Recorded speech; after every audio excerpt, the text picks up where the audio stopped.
Welcome to the HC Insider Podcast, a podcast dedicated to the commodities sector and the people within it. I'm your host, Paul Chapman. Today we continue our discussion on clean hydrogen, this time focusing on its role in transportation. What is the state of the technologies? What's the state of the infrastructure? And what are some of the things we can expect over the next decade? Joining us to discuss is Cody Bateman. Cody is the CEO of GenH2, a startup company focused on clean hydrogen and solutions around the transportation sector. Cody's an entrepreneur and had a 30-year career, including being a management consultant, an engineer, and is even a rocket scientist, having worked on projects with NASA and the Department of Energy. Cody, thanks for joining us. Thank you for having me. So I'm excited to have this discussion. We're talking about clean hydrogen and its role in the transportation industry. Before we sort of dig into some of the technologies and some of the challenges and so forth, can you just give us an overview? Why is hydrogen now considered to be an important part of the energy or the transportation world over the next decade? Hydrogen is the most abundant element in the universe. It also is the element that has the most potential for providing power and energy to us in the future.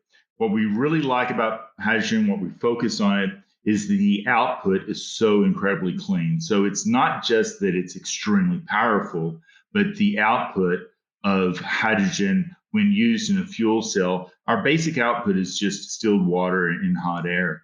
And so it fits multiple solutions that we're looking for to drive the economy going further. So the true output of these fuel cells, and a lot of people talk about burning hydrogen. I want to be very clear that it's not truly a fuel. It doesn't really actually burn. We actually go through a fuel cell, which we have an electrochemical solution there that produces the electricity. So the ultimate output is not an explosion, a combustion like in an engine, but it's electricity. And that electricity then comes out and we store that electricity for use. And of course, that can be done in everything in transportation, like in cars, boats, things like that. But it can also be used in exciting different ways, like data centers, a backup of electricity. So you can think of hydrogen as liquid electricity. And that's how we like to look at it. It's just a way of storing a massive amounts of power in a very small contained area. And that's one of the things that we've been focused on, specifically for more than 8 years, is how do you harness that power and how do you maintain that power long term? And then when needed, it's immediately flipped and then turned into electricity, which is used to drive almost everything. Yeah, it's kind of this, it's an incredible fuel if the outputs are water and energy. Obviously hydrogen, this is new to me, but it has been around for quite a long time in the transportation industry. Can you just take us back to how the sector got started, the hydrogen fuel cell, and how it's changed over the years, and particularly, I guess, what's happened in the last decade to mean that this is even is now a relevant and live discussion? Yeah, this is actually my favorite question to answer because there's a lot of controversy how far back you want to go to actually look at when the first fuel cell was invented back in 1845 by Sir William Groove. But I actually like to go back to my childhood days and reading these books by Jules Verne. So he actually had a novel back in the 1800s called The Mysterious Island. And at that point, he was talking about using hydrogen as a source. And as a young child reading that, it was like, how is that even possible? And then, of course, I started reading other books by Verne about 20,000 Leagues Under the Sea and stuff like that. So, the concept of using hydrogen as an energy source for transportation goes way, way back. And it's exciting that those thoughts are now reality and we're coming back to it. So, like I said, there's a lot of different answers to this. Of course, we work a lot at NASA, great group. NASA started using hydrogen as a fuel source in 1958. You can go back to that, but it's realistically, You have to look at the economy where we are today, and how we're using hydrogen today is significantly different than what was envisioned even back in the 1980s or so. So it's a hard decision to say exactly when did it start. But the key is that this big push has been going on for 20 or 30 or 40 years now, and the concept of having hydrogen powered transportation has really caught on. And honestly, being aware of the environment where we are today has put a big push on this. So realistically, as you can go back to the 1800s, I typically like to go back 20 30 and 40 years and look at the strides made by this. Some of this really cool work was done by some Russian scientists that I looked at back in the early 80s. But realistically, the last 4 or 5 years is really the critical years. And you saw the same thing true in solar energy. We saw the same thing in wind energy. It takes those first people to go out, visualize what the solution will be, and then actually start working toward it. We're very fortunate that the Department of Energy and even the state of California has made a significant investment in trying to take this to the next level. So that's why if you go back, say realistically, 10 years ago, we really started pushing this and moving it to where it is today. So you've got this confluence of the commercial and environmental pressures as well as the technology side.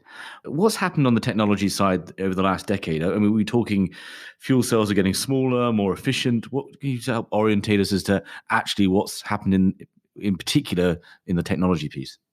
It's all over the board. And that's one thing I really am so excited about, this new hydrogen economy that we're in, because it's advancing on all fronts. And so, it's great to have these new fuel cells. Actually, I had some great meetings yesterday with some leading experts in the industry. And, just a fuel cell by itself and the improvements by itself are not enough. So you look at the fuel cells, you look at the production of hydrogen, you look at the transportation of the hydrogen, getting it to the vehicles so that it's, that you have a full infrastructure in place to make it viable. And so what's so exciting that has happened in the last 10 years is that we're no longer just focused on the fuel cell. And there's a number of companies out there, great companies making these fuel cells that get more and more efficient. But what we're doing is on the other side. So what we do at GenH2 is very exciting, is that we're trying to finish up and close the loop on the infrastructure side. So once again, we have talks with these companies that are building the semis that everybody's familiar with, as well as the cars. And so, they can't go anywhere unless there's ample fuel. You can't just have it laid out. And that's a little bit more complicated than people would think. We're so used to gas stations, big tanker trucks show up, they fill up the tanks of gas, and they're good for a week or so. Hydrogen is a little bit different. It's a little bit more difficult to store, transport, and everything. And that's really the code that we've cracked and we're most excited about is closing that loop. And so we're talking at GenH2 on having the fuel or the hydrogen at the right place at the right time for the right abundance for these cars, and then also seeing how it's going to grow over the years. So unlike some infrastructures, like a water line you'd put in or electrical line, you turn it on, you just turn it on and off as you see fit. Hydrogen's a little bit different. And so, having the proper amount of hydrogen at the right place is not as easy as just pushing it down the pipeline. At least most of the places in the United States, it's not that way. So it's you have to look at the big picture, everything from fuel cells to production of hydrogen to the storage of the hydrogen, and then long-term other ways that it can be used.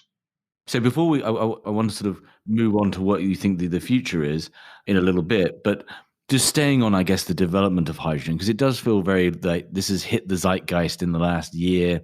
Everyone's talking about it. It is fascinating from an economy standpoint, as there's something for everyone, as we've said on previous episode.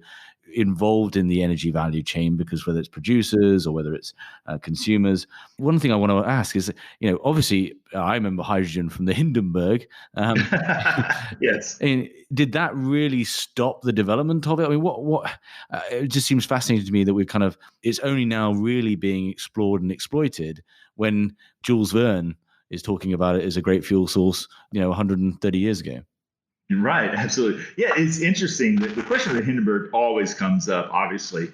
That what is a little known fact is that the Hindenburg had already done 10 successful transatlantic flights between Germany and the United States at the time. So it was pretty much a proven resource. It worked really well. They actually had no problems with safety or anything with the Hindenburg.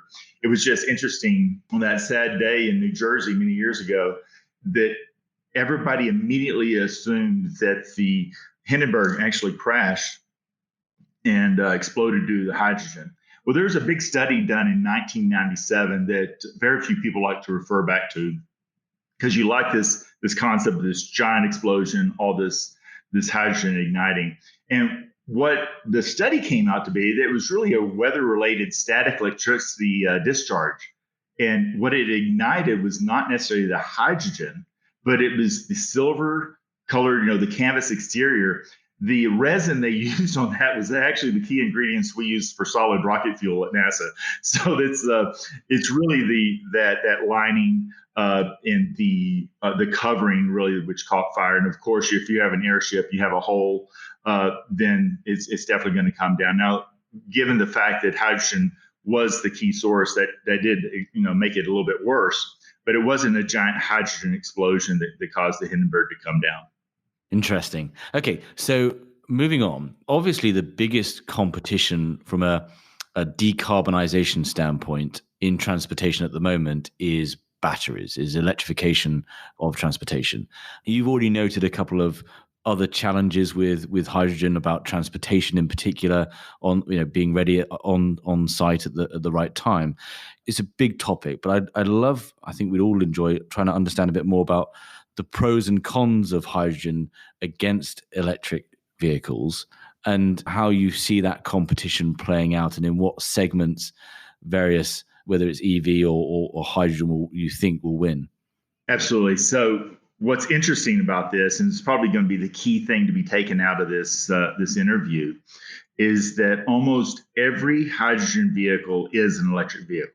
And that's very, very important to understand, because there's been significant advances in these, the full battery electric vehicles like Tesla, the hybrids, which you have a gasoline engine, which creates electricity, which goes into the battery, where the hydrogen fuel cell vehicles are more similar to a hybrid car than people typically think. So we actually use the fuel cells. The fuel cells create electricity. That electricity is then stored in the battery. So any advances in battery technology, any advances that Tesla and other electric car manufacturers are making on the drivetrains and how the actual vehicles work, is actually helps us as well. So the question is then, where is it a pure electric vehicle better than a hydrogen vehicle, or vice versa? So obviously, we do believe, looking long term down the future, that there's always going to be these electric cars, because it's so convenient to be able to take your car in, plug it in overnight, be done. But for certain longer travels and stuff, you don't really want to wait 30, 40, 50 minutes to refuel or to charge your batteries. And so in cases like that, we have hydrogen, which you can fill up, and there's new hydrogen vehicles out there now that go 1,000 miles. So we're getting the range there. It's almost impossible to do that with a battery. The other issue with the batteries, of course, is the weight. And so where hydrogen vehicles come in, we can make significantly lighter cars, therefore getting better mileage per charge that you get. So it's a nuance. It's going to be a blend. We do believe, though, if you look at other forms of transportation, especially long haul shipping, that is where hydrogen, not just me, a lot of the industry experts believe that is really the true future of hydrogen as a energy source, because those large semis, we're starting to see heavier loads, safer loads long term, and that can only be done with hydrogen. It's the concept of a battery operated semi truck is great for short hauls. Or inner city movements and stuff. But if you're going from Jacksonville to LA across Interstate 10, you'd probably be better off using a hydrogen powered vehicle. Yeah. And I guess just briefly touching on it, we're talking very much about road transportation here, but does the same go for shipping, maritime, as well as rail? Absolutely. So it's funny you say rail, because one of our clients actually has what they call a land train, which basically is a semi that can pull multiple trailers using hydrogen. And we've got the power to do that, which is exciting news there. Other trains, we could definitely do hydrogen on trains as well. But it's amazing that you're bringing up the maritime use, because it seems like more and more we're getting calls on liquid hydrogen solutions, primarily for ferries and boats and everything else like that. And most of those are European based. We had meetings on that yesterday as well. Everything seems to be going toward that direction. We're actually under a DOE contract right now to come up with some maritime solutions. So we do believe hydrogen goes everywhere, not just on land travel, but definitely on boats and rail. It's also very exciting. Our sister company, Metavista, is doing work with drones and this long-lasting drone powers of flights that we'll be able to pull together. The use of hydrogen in airships, possible. We've actually have seen those. We actually have some designs for that. That actually goes back in history too, where we had some jets that had two regular jet engines and then one hydrogen engine as well. So it's going to take time, but the good news is the rapid advancements we've seen in just in the last 2 or 3 years is going to make a lot more of this a reality sooner than later. So I want to get into GenH2, but I think our listeners are going to be fascinated in your career, because you've obviously worked with, you mentioned the Department of Energy, with NASA, and you are a bona fide rocket scientist. Can you just talk about your background in hydrogen and how you ended up launching GenH2? Oh yeah, actually that goes way back. This is a great story. If you want to go to what led me to where I am today, it's all started back in 1970 when I built my first little rocket kit. And the interesting thing too is to look at some of the engineers that I work with. My chief architect, James Fessmeyer. It's funny, he and I built the same rockets from the Estes model rockets. We're 1,000 miles apart, but that same vision of building rockets and using different types of energy sources. I launched an Estes rocket with my son about a month ago. So Oh wow! we immediately lost it in the forest, but that's too bad. But what's really neat now, they actually have hydrogen powered rockets too that you can test and fly at home as well safely. But it's that vision. I think it either you had it or you didn't. But the people a lot of people I work with started having this concept of energy sources. It's not just cars and trucks, but being able to build rockets and be able to build things that they're exciting and new. Well, interesting, that led me to my first job at Texas Instruments in 1985 when I started doing work for the DoD, and that actually included real rockets. My first one was about 4.5 feet long, the TOW2 missile system, and it went on up to 25 feet long, which is like the HARM missile. And so working with missiles and working with additional flights, a lot of those were solid propellants. But it's a step thing. How do you get bigger and bigger and bigger? And then when you get to a place like NASA, and you're looking at large scale rockets, you're definitely starting looking at liquid fuels. And of course, when you're looking at power in a liquid format, there's nothing more powerful than hydrogen in liquid format. So it's a logical progression to go from the little Estes rocket that you and your son did all the way to large scale rockets and going to the moon and now soon to be going to Mars. So it's just the vision of it. It's understanding how the basic principles from one thing can go to another. And that's one thing that we're all excited about. Most of the people, or about half the people at GenH2, either work for NASA directly or as a consultant. And what we're trying to do is harness all that great information, all that great technology, and put it down into commercial use now. And that's what the team's so excited about, is that we're so focused on doing one-offs, a single rocket here. Luckily SpaceX now has got the rocket manufacturing launching down to an art. But what we're hoping to do is take all this great technology that we've learned and actually commercialize it and put it out there in the real world. So it's no longer just a space art, it's no longer just space science. It's actually something that people can touch and feel every day. And we're seeing that a lot of the people that we talk to that already have hydrogen cars, or the truck stops we're talking to, that they're very excited about having hydrogen filling stations for the semis and stuff. It's that excitement. It's something new. And then on the same side, you have the individuals that are very concerned about the environment, and they're starting to see, okay, not only is this, space technology, not only is it really cool, but it's very, very clean, and the environmental impact is very minimal. So the oil and gas industry, it's not going anywhere anytime soon. So the question is how can you take that same petroleum energy and harness it in a different way, in a cleaner way, so that we can continue to use that, but also help on the environment as well. So it's a long answer, but it all ties into the vision. And there's a lot of people have different visions for different reasons, but ultimately it all ties back to something like hydrogen, which will be a very clean energy source for the future. So you created GenH2. Can you help us understand, I guess, what problem is that company attempting to solve? Yes, actually, I'll say it was a team effort to get GenH2 going. There was about 8 of us that pulled it together. But the problem we're solving happens to be the same problem that we saw at NASA, right? It's one thing to design a transportation vehicle, either a car or a rocket. A lot of time and effort has been focused on, optimizing engines, optimizing fuel cells, optimizing the way hydrogen can be produced.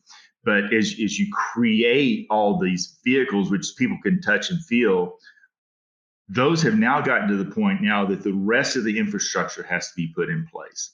And so GenH2 is the first company that I'm aware of, at least, that is looking at a end-to-end solution for a filling station. So currently there's 42 operating stations in the state of California. They've just put out grants for several more over the next 2 or 3 years.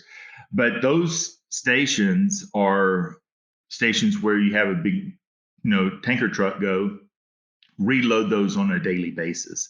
And you have people then that just focus on the tanks, focus on the dispensers, focus on the signage, but they don't look at the end-to-end solution. So GenH2 is looking for a total solution. And you mean by that, just of course, and this is, I've discussed this previously, the minute you're tanking hydrogen in is the minute it's no longer clean hydrogen, right? That's correct. It's very blue, and starts going back to dirty hydrogen fairly quickly, because you are shipping it in. You're using fossil fuels to get the hydrogen there. So GenH2, what our goal is, and what we're working toward, is having stations that we generate the hydrogen on site. And that's really what we think is critical, because a lot of the cost of hydrogen today is on the shipping and getting the hydrogen to those stations. And so we're going to develop a system. It's called SMR, steam methane reformer, that we actually generate the hydrogen on site. We then have a new storage solution that can be in gaseous or liquid format. But the key to all this, and if you look at SMRs, typically people worry about carbon capture, right? So you're using natural gas basically to create your hydrogen. So that actually produces a significant amount of CO2. And so there's companies like Exxon that have spent, tens of millions of dollars coming up with solutions at a large scale. GenH2, we have 3 different solutions we're looking at doing carbon capture on a small scale. So to make this whole thing work, to make it as green as possible, carbon capture is really the trickiest piece of the whole puzzle. And we do believe that we have some solid solutions on that. And some of those are photovoltaic. Oh, yes. Yes. We do have a patent that we're using from NASA that we're doing advanced research on, where it actually uses solar cells. And what's great about that, so the solar cells then create the power, and then we can run the CO2 through it. It's a fairly complex physics model, but it converts a lot of the CO2 back into methane, and that then gets fed back into our SMR and reused and reburned off. So that's one of the three primary technologies we have that we're working on. Yeah. So zooming back out, you've got this. Obviously, you've got the more fertile commercial environment for hydrogen itself, recognition of its very powerful fuel that would be key to decarbonization. You've got the improvements in technology around the fuel cell itself. I think it's fascinating that we're more likely to see a hybrid of the EV and the hydrogen car than we are perhaps both being discrete segments. The real challenge is, as I understand it from you, is okay, now we need to build that infrastructure around it so that customers feel comfortable buying hydrogen fuel cell cars, so that semis can trust that they're going to get refilled at the right place. What do you see, and on a global basis, what do you see over the next 3 to 5 years from hydrogen's role in transportation? I think it should do nothing but grow in size. Once the infrastructure is in place and people are confident, like you said, that they can go distances and have readily available places to recharge or refuel their vehicle, is going to be critical for this. And so, like on the truck stops, it's very feasible that very very near future, next 3 to 5 years, you start seeing truck stops where every 200 to 300 miles there's hydrogen filling stations for people to use. Inside the cities the same way. And the interesting thing to note is, people ask us about, are you competing with this company? Are you competing against that company? Because there's, two primarily different ways to create the hydrogen. And the answer is, this market is booming so fast right now that honestly, I don't think anybody is really competing with anybody. I think if everybody right now had their full solutions and everything was a go, the space is so huge and the potential is just amazingly huge that there's plenty of space to be out there. And what I like about all the different companies, I like about all the different ways to generate hydrogen, different ways to store hydrogen, is the fact that everybody's working on this, is constantly innovating. I mean, a huge portion of our company is on innovation and innovation alone. And that's why I've got some of the NASA guys employed, is because of the fact that every time we build a new system, a new station, and we're moving to mass production so that we can get more stations out there more readily. But as we do this, we're tweaking it. We're saying, aha, nobody's ever seen this before. We work with a couple of companies and we're doing some research for them. And it's amazing to have these aha moments. It's just like, this stuff has been around since the 1800s. And just this week, we come up with a new invention or a new idea that people have thought about before, the concepts about out there, but all of a sudden now it's in your hands and it's in the lab and it's working. And then we take it to the next stage and we put it in the prototype shop, build a bigger model, and it works. And it's just so exciting for those of us in the industry to see how it's not simple steps, but major leaps forward in the technology and how it's being used. And the more companies we have focusing on all aspects of the hydrogen economy, the more exciting it's going to be. So it's going to be a great run over the next 3 to 5 years. You're going to see some major, significant advances, not only coming from our company, but numerous companies in the hydrogen economy. And you're starting to see that actually in the stock market, right? You see companies that are publicly traded and how people are really wanting to invest in this because you can see it, you can smell it. It's there, and it's amazing that even the common layperson that doesn't really think about going to the gas station and getting gas put in their car. I mean, it's just something you just do going to work. But now you have people in California, especially, driving these Mirais, and they're starting to see more stations come up, and people are starting to realize, hey, that's a hydrogen-powered car. And so it's just an amazing time to be in this environment. I'll be honest, it's very similar to the .com. I did some .com work back in the early '90s, mid '90s, and you saw that excitement. What can the internet bring us? You're starting to see the same thing now with hydrogen. The interesting thing is with hydrogen is that it's not all fluff. This is the real deal, and it's here to stay. Yeah, and again, I keep saying it's got something for everyone. It meshes. It's so congruent with the existing infrastructure. It's good for power generation, utilities. It's got the oil majors and producers themselves. Gives a new life to those hydrocarbons. Can you give us some sense of scale in terms of transportation and where you think hydrogen will be going? And also, I mean, on the demand side, are the major car manufacturers, have they got plans to release hydrogen fuel cell vehicles in 2021? Where are we at on actually me being able to go get a hydrogen powered car next year? Maybe next year is tough. There's already a number of hydrogen vehicles you can buy. Most of those can only be sold in, say, California.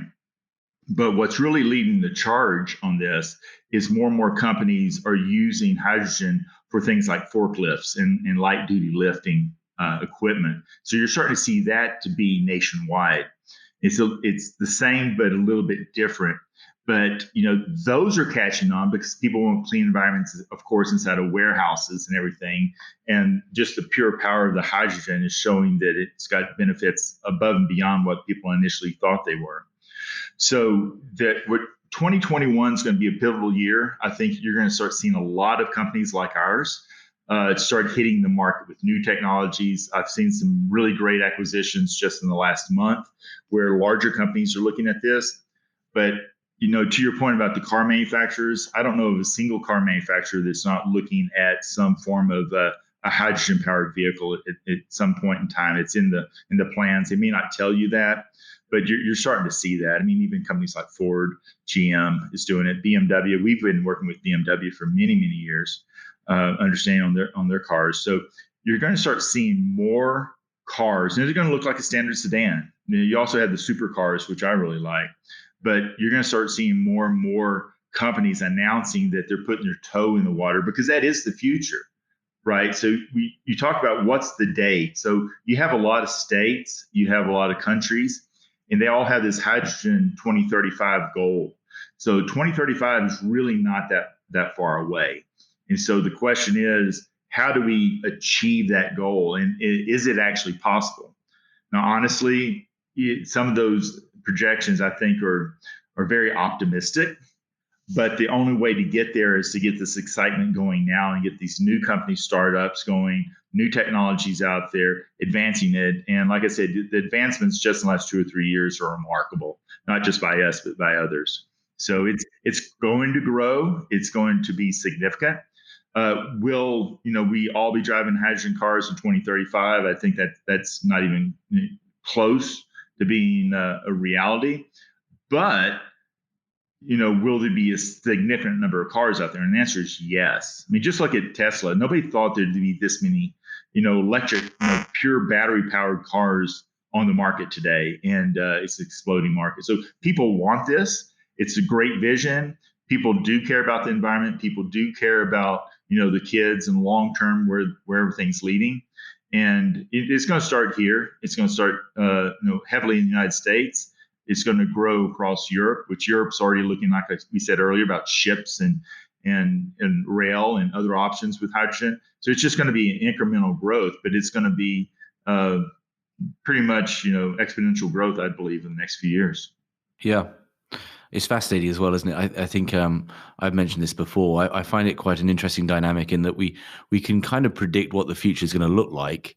Some of the challenges just getting there, right? Is organizations investing, technologies being invested in, the infrastructure being invested in to get us there. And it's going to be fascinating to see is it going to be the oil majors and the major producers, or is it going to be other entities? What can we, GenH2, what do you expect from GenH2 over the next couple of years? Where are you at the moment, and what's the journey? Yeah, we're very, very fortunate. We have a couple of clients that have invested in our engineering and our research, helping us get a shot in the arm. Most of the technology we have is proven technology. So we're not out there doing something that's bleeding edge per se. We're actually taking proven technologies that we've used at NASA and other places and retrofitting them and making them the proper size, scale, fit, production limits, everything else like that. So we're taking a bunch of these proven technologies, we're right sizing them, we're building the prototypes, and we have a very clean plan for next year, 2021, where we'll be building in between 3 and 5 of our first stations. And we kind of hesitate to call them prototypes because a prototype would indicate that it's brand new and hasn't been done before. They're more likely just the setups for us. The first ones that will be going out are the ones that have been right sized and scaled down. So just like other companies, you're going to see 2021 be the year of proving the technology, getting the right footprint, getting the right concepts in place. And honestly, a lot in 2021 is going to be working with the state of California and potentially up to 15 more states that are looking at this, where we start looking at the regulations, because obviously before these things go into mass production, we need to know what all the regulations are per code. So 2021, straightforward, looking at 3 to 5 stations we hope to put out. Then immediately after that, we're planning on growing into a beautiful facility. We're hoping to do it in Arizona. They've been very friendly with working with hydrogen companies there. But we're looking at moving to about 40 or so stations a year in 2022. And then 2023, we should be in full mode. And so our ultimate goal is to produce 100 stations a year and just knock those out ongoing. And we do believe we have the technology, we have the right staff, the resources, the research on this. So that's really, and it's not just us saying this, we're going to see a lot of companies in 2 years. So I think 2023 is really going to be the pivotal year. That's going to be the year where you're going to be on top of the wave and you're going to be able to see further and see what the future is going to hold for us. But it's going to expand globally as well. So we're just talking about the U.S. market initially. The growth in other countries is significant interest there. But I'd like to back up. You brought up something on your question about the hydrogen economy and stuff, and it's really has been a chicken and egg thing, right? So the big oil and gas companies have been a little hesitant to put too much into this, but all of a sudden this year you've seen all these major announcements by the majors looking at where they're going to fit into the hydrogen play long term. So it's pretty exciting. We're very fortunate where hydrogen's different than I think most different new technologies is the government understood it was a chicken and an egg. And so they invested heavily into this technology many, many years ago to get us to the point today. So a lot of companies just like us, we're only in existence because of these grants from the US government. And what we're hoping to do is being able to take all the money, all the public money that was put into these grants that have funded companies like ours and flipping it around so that now the public gets to see the use. Why did so much taxpayer money get put into these things? And you're going to start seeing that this is finally the output from it. So we're very fortunate that it wasn't a chicken and egg. The government put in the money. The state of California has done a great job promoting this as well. And so now, we're going to see the results of planting those seeds at a very early time. It's a fascinating journey. We'll put links to GenH2 in our show notes so people can explore more. And as you say, this is an area where there's lots of interest in and investment money on the sidelines. So I think that people have a lot of interest in hydrogen in transportation, but also your story. It's been a fascinating discussion and really excited to see what the future brings. And perhaps we can reconnect at the end of 2021 and see how far along the journey hydrogen's got in the transportation sector. Absolutely. No, we're looking forward to that. Thank you. Thank you for listening. If you enjoyed this episode and want to support the show, please give us a positive review on Apple Podcasts or Spotify.